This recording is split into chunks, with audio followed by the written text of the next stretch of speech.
Hello and welcome to the Strike a Balance podcast for working homeschool moms. This is Charlotte Jones. I'm a homeschool coach and homeschooling mom of twin boys.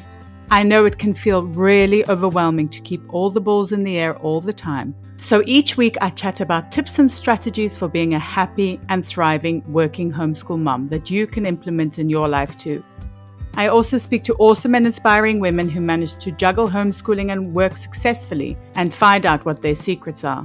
Be sure to check out my Working Homeschool Mom Time Audit and Mindset Challenge in the show notes and sign up to my newsletter for lots of cool homeschool freebies. And if you ever need to chat, please book in a session with me.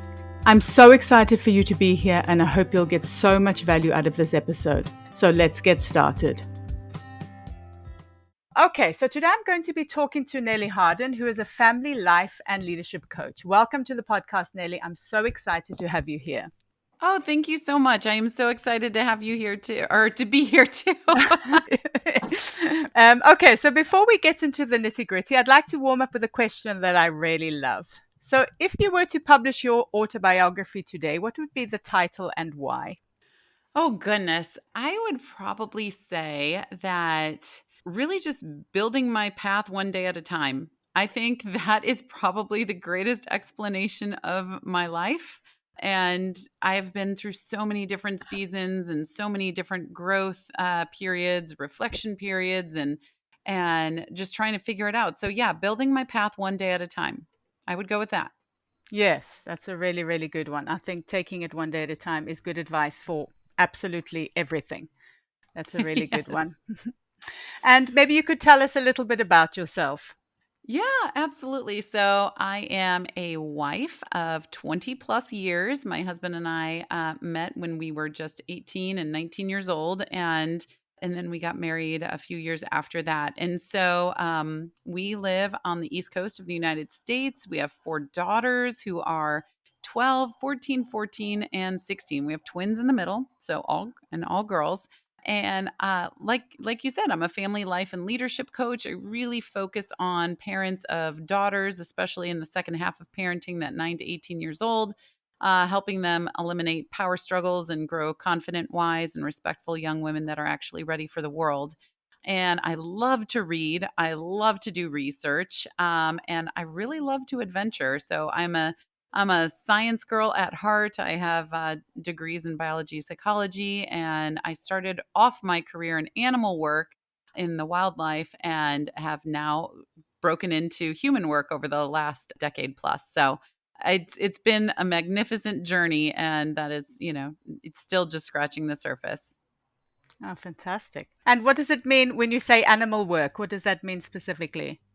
When I first started, I went into marine mammalogy. And so I was working with marine mammals, both in the wild, some in captivity, doing behavioral work, doing different seasons of them, right? So there's mating seasons, there's feeding seasons. And so I traveled around and I did some of that work, which was amazing. Not really conducive to family life.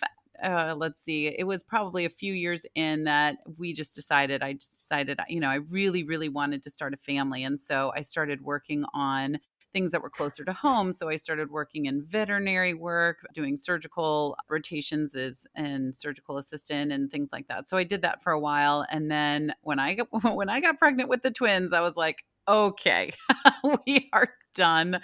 I am done wrestling with these guys because I know I'm going to get bigger than a house, and I definitely did. That was the end of my animal career. I still do serve and do things in that, but I don't have a career in that anymore. And my twins now are 14 years old. So, yep, that's where I started. Okay, well, yes, I'm also a twin mom, so I know a twin pregnancy is, yeah, something Whew, else. yeah. That's for sure. I know. I hear these. I work out in the community, and I hear some of these, young women in their teens and things going, I want to have 2 babies, but with 1 pregnancy, so I can have a 2 for 1 and get it all done. I was like, oh, honey, like a twin pregnancy and raising twins. It's a different story. It's a different story. Absolutely, absolutely, yeah. So how long have you been a working homeschool mom, and what made you, okay, I suppose you said obviously you changed your career, but what made you decide to be a working homeschool mom? Well, yeah. So 2007 is when I retired from my animal life, my animal career. And that's also the year I had the twins in October. And then my oldest daughter was 2.5 when the twins were born. So then we all of a sudden had 3 kids in, less than 3 years. So we were just really kind of focused on that. But then in 2008, toward the end, my husband actually went into hospital with heart complications, and it really just came on out of nowhere for us. Looking back, we saw where things were coming. It was a congenital condition, so he had had it all his life, but it was really triggered by some just over the counter. It was actually ginkgo biloba that he had some unlabeled stimulants in it, just over the counter at any drugstore that you can get. And it had some unlabeled stimulants in it, which kicked his heart condition right in gear. And we actually spent a couple of years then really diving into what we needed to do as a family, because it is a congenital issue. So we have to be concerned about our kids too. And we actually knew about this before having kids, and because his family members had it, and he was tested for it and tested, oh, you're fine, you don't have it. So go figure. It wasn't a very accurate test, I guess, and he did. And so, long story short, all of that really threw me into having to change our lifestyle, having to really adopt some disciplines in there that we weren't used to, having to do a lot of mindset work, a lot of personal growth. That was really the catapult that took my behavior background that I had, my science, my pharmacology that I had gotten with veterinary, and my behavior work and all of that, and kind of jumbled it and put it into a human lens. And it was my family first. And so we went through a lot during that time, and he ended up having heart surgery, and it was experimental at the time. Now it's much more established, but that was 2010. But in 2012 then is when I just was called. I mean, there's no better way to say it other than I was called to start helping families make some changes in their own life. I really just always had this beautiful image of families playing together, smiling, laughing, having a good time, for generations, right? Having this multi-generational beautiful stance on what families could be, and I was just called to help families get there. Within that time too, it was actually just 5 months after my husband's heart surgery in 2010. One of my twin daughters had a non-fatal drowning accident, and we didn't know if she was going to make it or not. She was 2 years old at the time, and we were at my in-laws pool, and she was found, and she was not breathing, and we had to bring her back, and I gave her CPR and everything. So that was also a huge wake-up call to, okay, what do we actually want to get out of this life? What do we want our children to, get out of childhood? How can we prepare these young women? And I did call them that even when they were 2 and 4, they were young women at that point. How can I help prepare them for adulthood, but also have a heck of a great time along the way doing it? And so that all kind of came together. And in 2012, I started working with families. So they were still in school at that point, in public schools at that point. We've been through the gamut with schools. I mean, every kind of school you can possibly think of, we've tried it and done it. And at that point, we were in public school, but we started noticing my oldest daughter, Skyla, she was just kind of, I don't know, she was kind of being put aside as an afterthought, because she was a more advanced reader, she was a more advanced thinker. All power to the teachers. They couldn't do anything. I mean, when you're a teacher and you have 20 something kids in your class, and you're trying to work on these guys because, they need to learn how to read, and you have a reader over here. Well, she was just sent to the library for hours at a time in order to just do her thing so the teacher could work on what needed to be worked on in the classroom. And I do not fault the teacher for doing that whatsoever, but I did start to see this plateau and even maybe a decline in the curiosity, the wonder of my daughter when it came to what she was learning. And that was a fire I did not want to see go out, especially, I mean, she was in fourth grade, at the time. I was like, no, we cannot have this wonder, this excitement, this education flame go out now. When she's in fourth grade, it'll only be downhill from here. So Mm. we actually moved halfway across the country during that time as well. We were in the middle of the country. We moved out to the East Coast.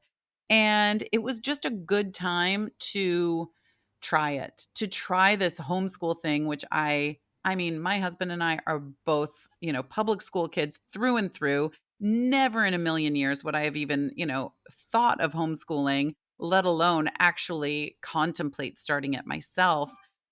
But it was just a time, and I got this wonderful advice from someone standing outside their school one time, and she had tried to homeschool for a year, and she came back to the public school, but she said, "I have no regrets whatsoever, because if you even have the slightest inkling to try it, then try it, because you never want to later on say, 'Well, I wonder what would have happened if,'" right?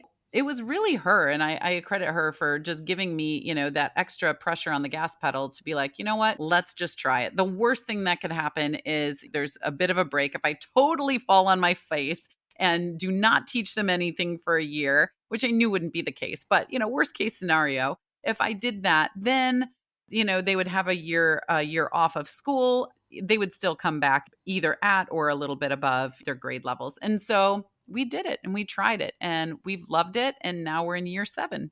Oh, wow. That's amazing. Okay, so within those 7 years, have there been any times when you wanted to quit homeschooling? Because I know a lot of homeschooling families go through kind of tough seasons sometimes. Oh, dear Lord. Yes, absolutely. There was, there's so many times I'm just like, it's okay. It's just a day, and there's been some tough times along the way. One of the hardest parts, actually. So when I first started my first year, I had a kindergartner, 2 second graders, and a fifth grader. I do the type of homeschooling where I am actually up at the board teaching. So I have a big whiteboard and that wheels around and a cart, and I actually do the teaching. There's so many different ways to homeschool. That's just what we do. When I'm trying to teach my second graders and my fifth grader about different concepts, but then my kindergartner isn't solid in reading yet and solid in, basic math skills and things like that. That was probably one of the biggest challenges when I started. Just having her be able to have those basic skills down so that we can actually learn. And so trying to have those diverse age groups, if it just would have been her, it would have been one thing, but I had 4 of them that I was trying to teach. And so taking time out to teach her these things, but also teach everyone else, whatever curriculum we were using at the time. So that was definitely a challenge. But once we got through the kindergarten year, she was a solid reader. She had blown through kindergarten and first grade and second grade math, I think, within that year. So by the time first grade hit for her, she was in third grade math and she was a very solid reader. And then we were kind of all on more level playing fields as far as comprehension and understanding, and I could teach a little bit better. This year, though, 7 years into it, I'm teaching, and I have a science degree, right? Biology, psychology, but I'm teaching physics this year. Ooh, it is stretching me. It is stretching me. And I have taken I was in, honors high school physics and I was in college physics and everything. But going back, it was one of those classes that I took and I was like, check the box, done. I can dump that out of my brain. I am not doing any of this kind of work for my career. I know that. And so getting back into it, it's a little rusty. It's a little rusty. So it's been interesting. And there's been some days I open the text to see what I'm going to be working on. I'm like, oh, electrical circuits. Awesome. Okay. So we'll just keep going. On those days, though, on those days when it's hard, it's just really one of the things that really got us through is, especially me and being the leader of this homeschool experience, is this was our choice. This was our choice to do this. And we very well can choose something else, but we had tried so many other things, and I knew this was growing us and challenging us, and I know enough in my life to know that growth happens when you're uncomfortable. And we were in that uncomfortable phase many times. And so we had chose this, therefore we will keep choosing it. And having that door open year after year, being like, are we choosing this again? Okay, let's look at all of our options. Yep, we're choosing it again. Are we choosing it again this year? Yep, let's look at all of our options. So really just understanding that it was our choice and this is what we are choosing, and we're going to keep walking this path until we have another choice, and then we'll choose again. Absolutely. And that actually kind of brings me to the next question, which is mindset, because obviously mindset is very important for being a successful working homeschool mom. So, what is your idea about mindsets in general? I really believe everything. I wouldn't even say believe. I know everything starts and ends between the ears. It's right in the mind. For each person individually.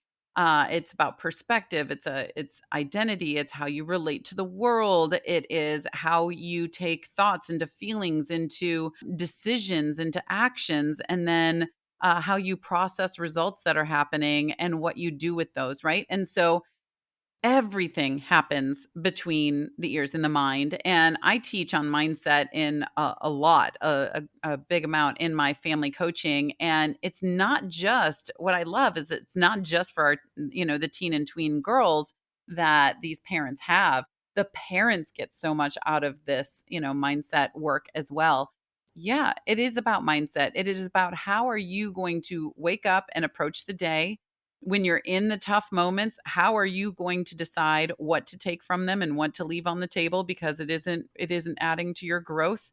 It is about helping your child understand how to fail, because failure is a part of life. It is not this other lane that you can't go in or you want to avoid, right? It is in your lane. Failure is part of your lane. And so teaching them how to get through that, teaching them how to stand up, teaching them how to be brave, confident, and all the aspects of wisdom and respect, it really all comes down to mindset, how your family, what your family values are, what your personal values are, right? Those your perspective on the world, all of the different lenses that you look through, it all has to do with mindset. Absolutely. Yeah. How do you stay organized? Because I know with different ages, it's usually quite difficult, as you said, to kind of stay organized or to manage everything in a day. But how do you stay organized generally? I really go for the less is more. I am a minimalist by nature. I love to have very few things. I keep my desk pretty clean, and so less is more. We have a school cart, which is just this three-tiered little cart, and it holds my binder, which is like my school, encyclopedia that I go through every year. It holds my binder. It holds the books that we're working on currently. And then I have a rolling whiteboard. And on one side of the board, it has a permanent checklist of everything, that all of the responsibilities the kids have every day, anything coming up, the date that we have, whatever date it is, any big events that we have coming up. Our chore chart is on there, our discipline chart. If anyone, has to go and see the principal, which is my husband. He works at home too. And so if someone gets in trouble too many times, we're like, okay, we're taking out of this environment and going to the principal. It's only happened a small, like I could probably count on, one or two hands how many times it's happened in 7 years, but they know that they're going to go have to interrupt dad with work and talk to the principal if if they keep going. So that's kind of fun.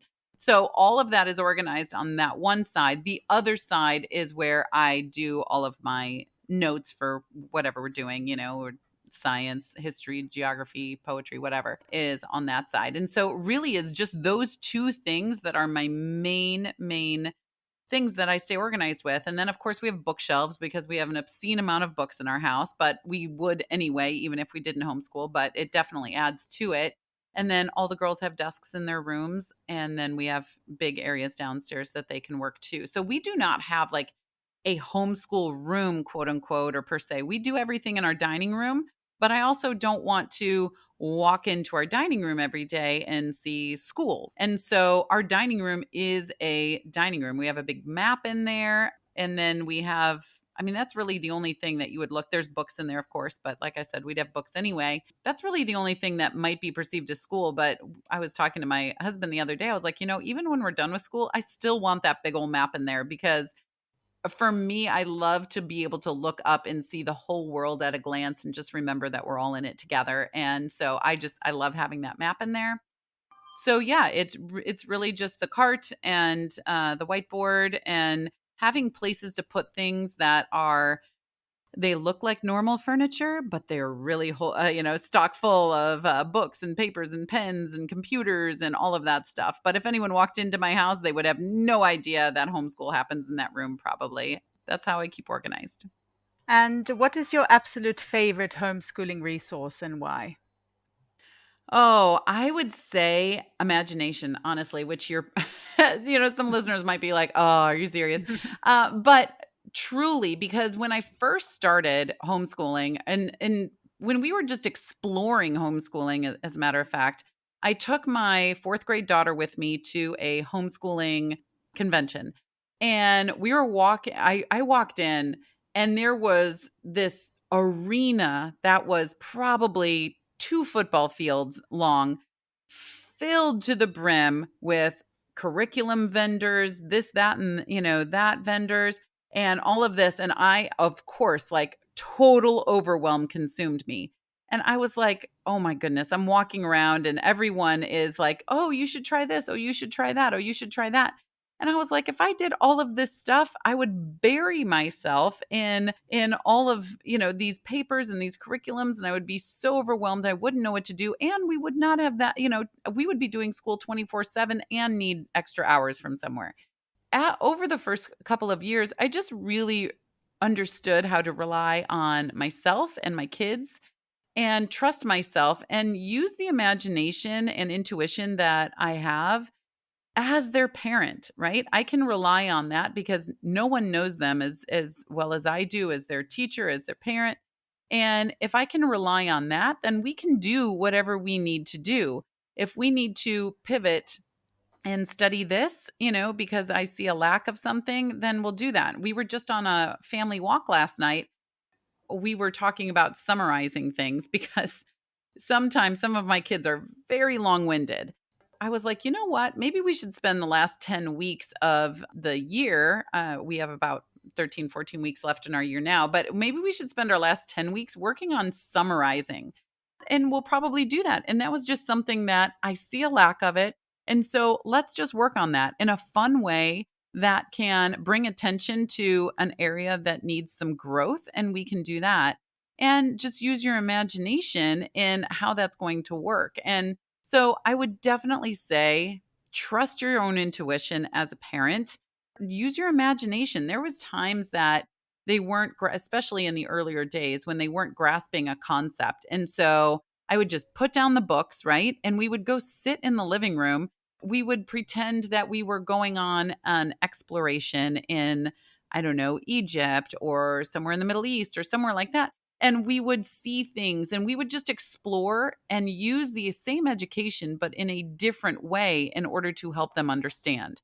And that's not necessarily something that they would get in a different school environment, but at home, we can pivot, we can change, and we can make sure that they're getting taught in a way that they understand. So, intuition and imagination for sure.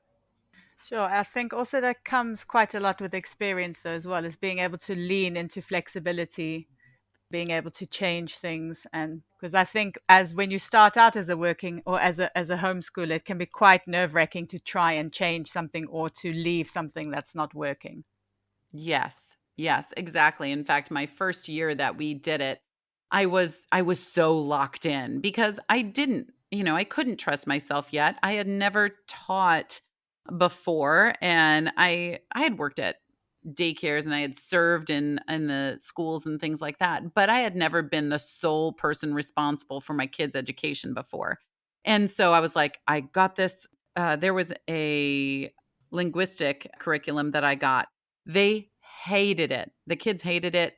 I hated it, but we stuck with it because that is what, I was still following the shoulds back then, right? They should have something for this language arts work. and linguistics work. And so you should do this. And I was like, well, we got to do it. We got to do it. We got to do it, through the tears, through the, tantrums, through the frustration.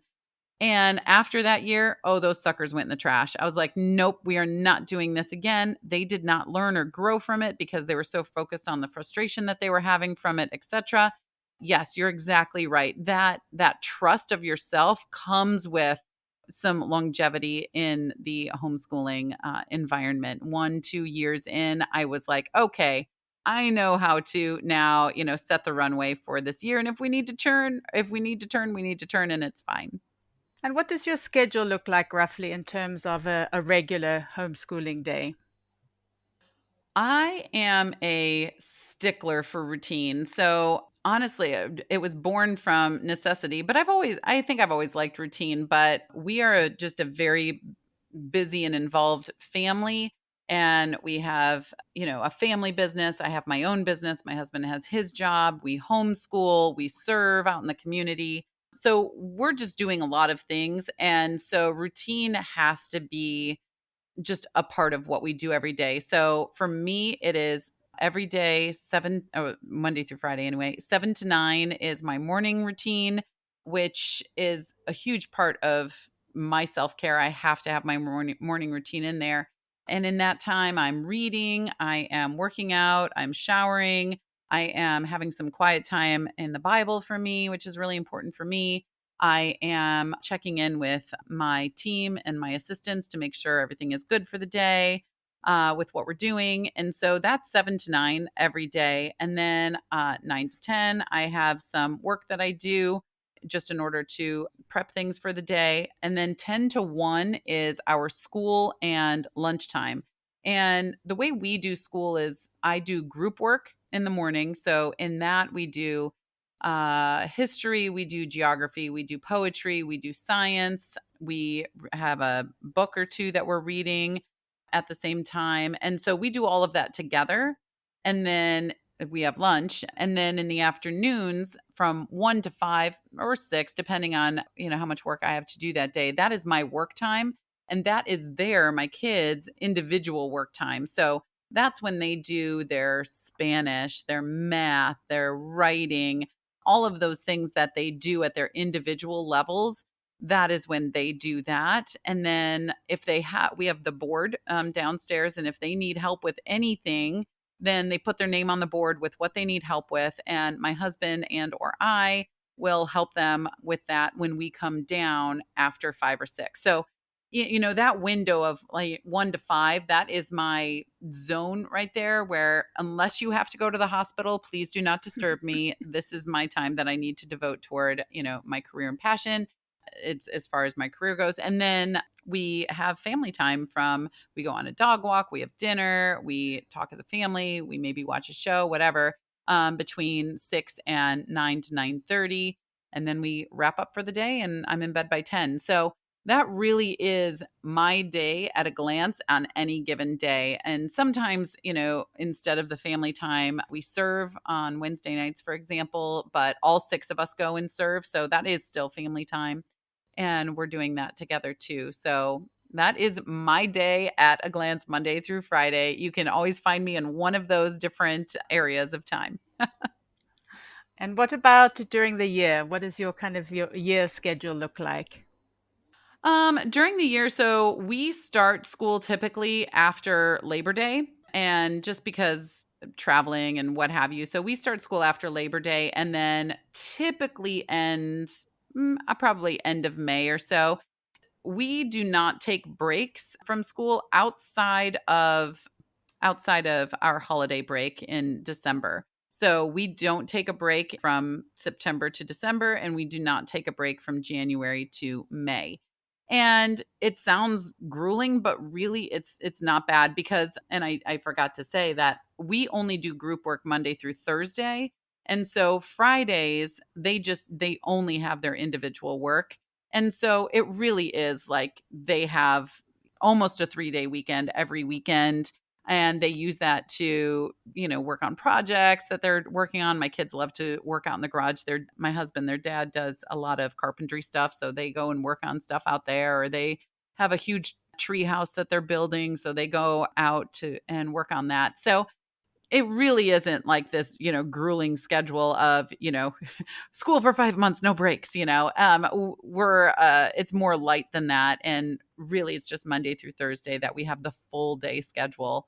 And then I do some more work on Friday mornings for myself. So, but yeah, that's what really it looks like. And then all of June, July, and August, we have open for traveling. We have a cabin and we go to that, or we do different serving opportunities and we go to different camps for teens and tweens. And so our summers are usually pretty jam-packed with fun. So, and fun and serving opportunities. So, what would you say is the most important thing when starting out with homeschooling? Because, like I said before, obviously that time is very nerve-wracking.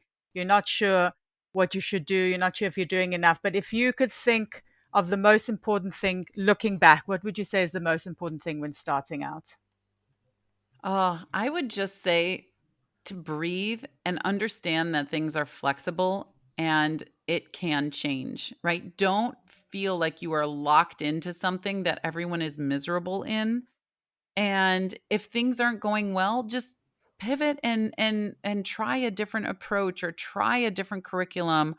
It's okay to change and know that there will be hard days so they don't come as a surprise. Just know that they're coming. And so you can understand when they do, and you don't, you're not going along thinking, oh, this is easy, this is great. And then you fall, right? Just always know that you are going to have hard times in this, and that is okay too, right? You're not just dealing with in homeschooling, we're not just dealing as parents with the reading, writing, arithmetic, right?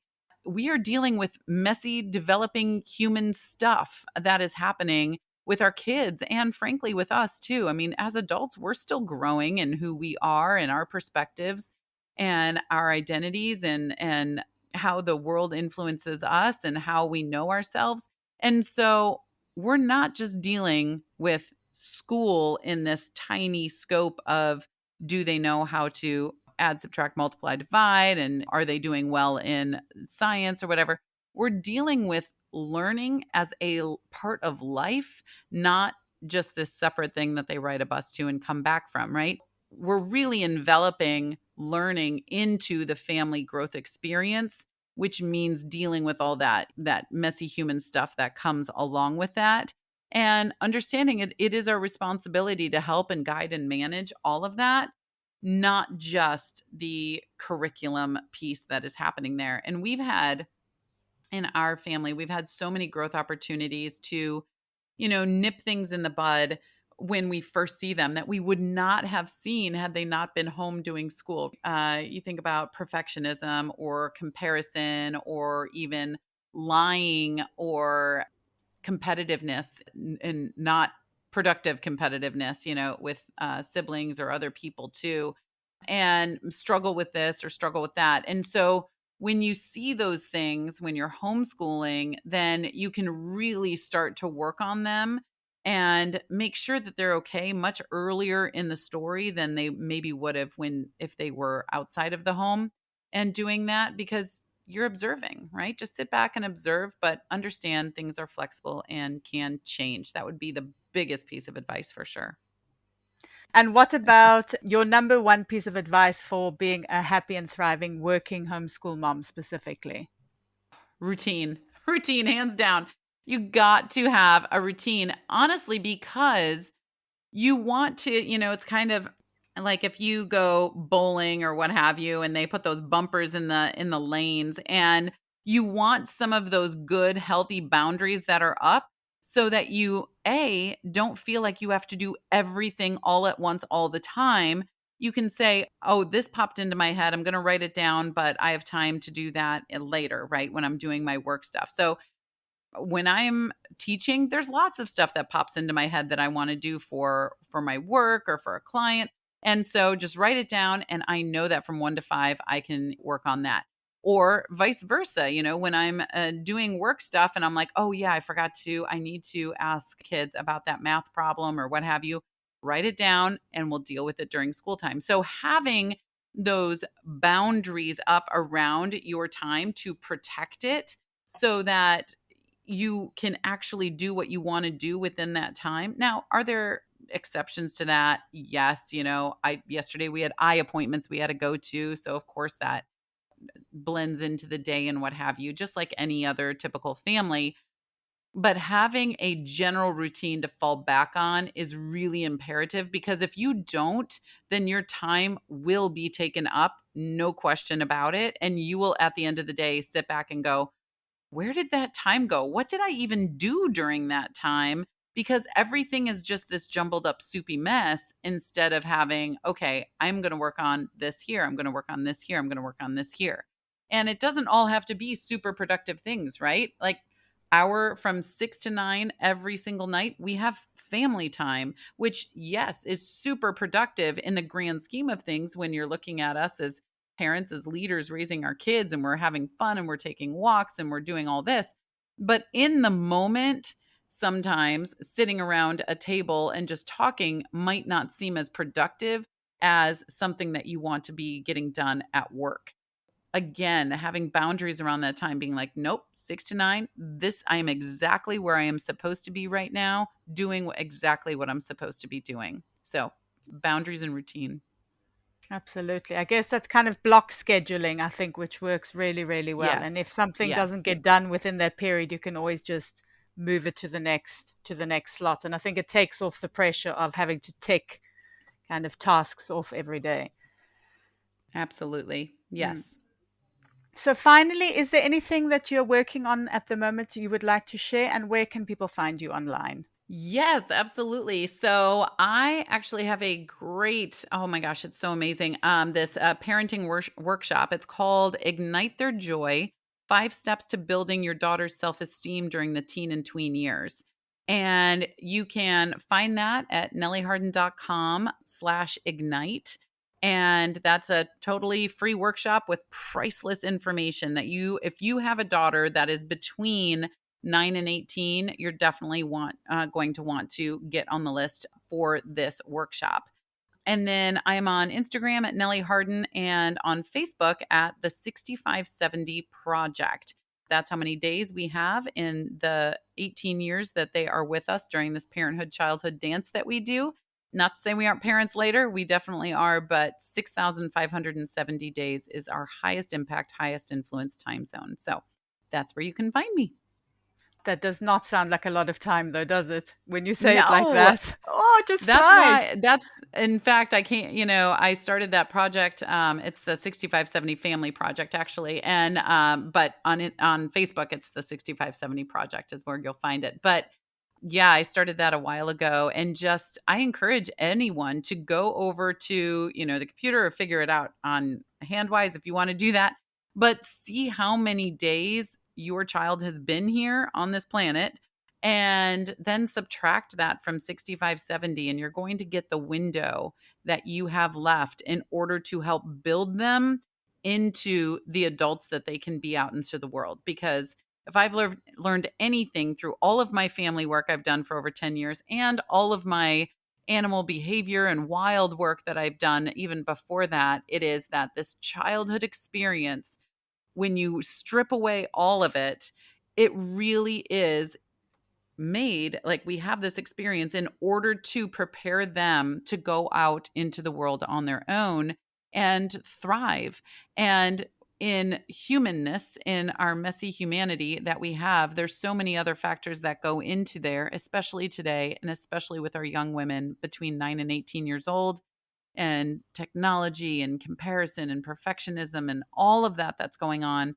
We really need to raise their confidence, wisdom, and respect for themselves and others around them in order to go out into the world. So that is how many days you have. Oh my gosh. Yes. All right. Thank you so much, Nellie. That was really a fantastic episode. You shared so much really great advice. And so thanks so much for your time. Oh, thank you so much for having me on.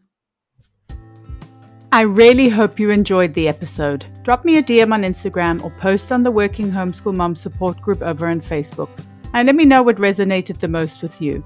It would also be great if you could rate, review, and subscribe, or share the podcast with a working homeschool mom who might need it. It's my mission to support as many working homeschool moms as possible. Until next time, take care